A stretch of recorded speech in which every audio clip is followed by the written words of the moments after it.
जालना जिल्ह्यातल्या घनसावंगी तालुक्यात अंतरवाली टेंबी नावाच्या गावात अध्यक्ष महोदय शिवारात एका महिलेचा 25 तारखेला दगडाने ठेचून खून करण्यात आला। अध्यक्ष महोदय एका शिक्षकाची पत्नी मीरा राजकुमार बोडारे या शेतात कामाला गेल्या होत्या।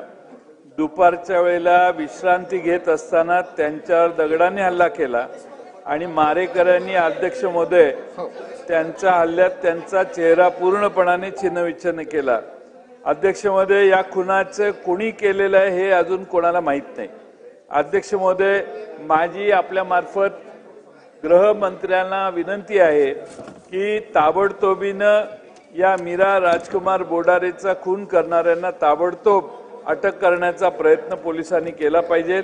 तीर्थपुरी पोलीस ठाणे पोलीस स्टेशनला पोलीस तिकडे गेले, डॉग स्क्वॉड गेलं, फिंगरप्रिंट गेले, पण त्याचा काही शोध लागला नाही आणि म्हणून अध्यक्ष महोदय ही अतिशय गंभीर घटना आहे आणि त्यामुळे माझी सभागृहात मंत्री महोदयांना विनंती आहे की ताबडतोब याचा आढावा घ्यावा आणि कोणत्याही परिस्थितीत खुन्यांना लवकर अटक करावी।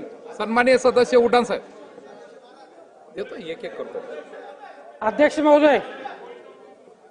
अध्यक्ष महोदय मौजे अंतरवाली टेंबीमधली जी घटना घडलेली आहे आणि त्या संदर्भात सन्माननीय जयंत पाटलांनी जो प्रश्न आता उपस्थित केला आहे त्याच प्रश्नांवर मी बोलण्यासाठी उभा आहे।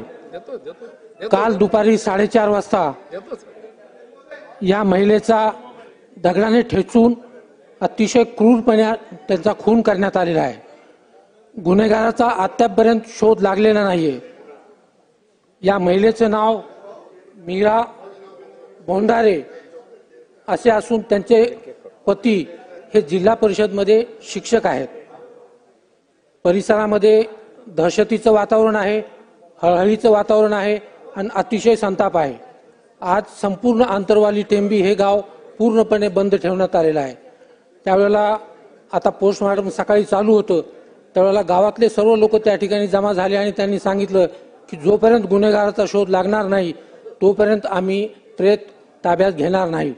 माझी आपल्या मार्फत गृह खात्याला विनंती आहे की उच्च स्तरावरून या प्रकरणाची ताबडतोब चौकशी करावी आणि माननीय गृहमंत्र्यांनी किंवा शासनानं आज सभागृह संपण्याच्या अगोदर या प्रकरणामध्ये निवेदन करण्यात यावं अशी माझी विनंती आहे। सन्माननीय सदस्य नितीन राऊत साहेब।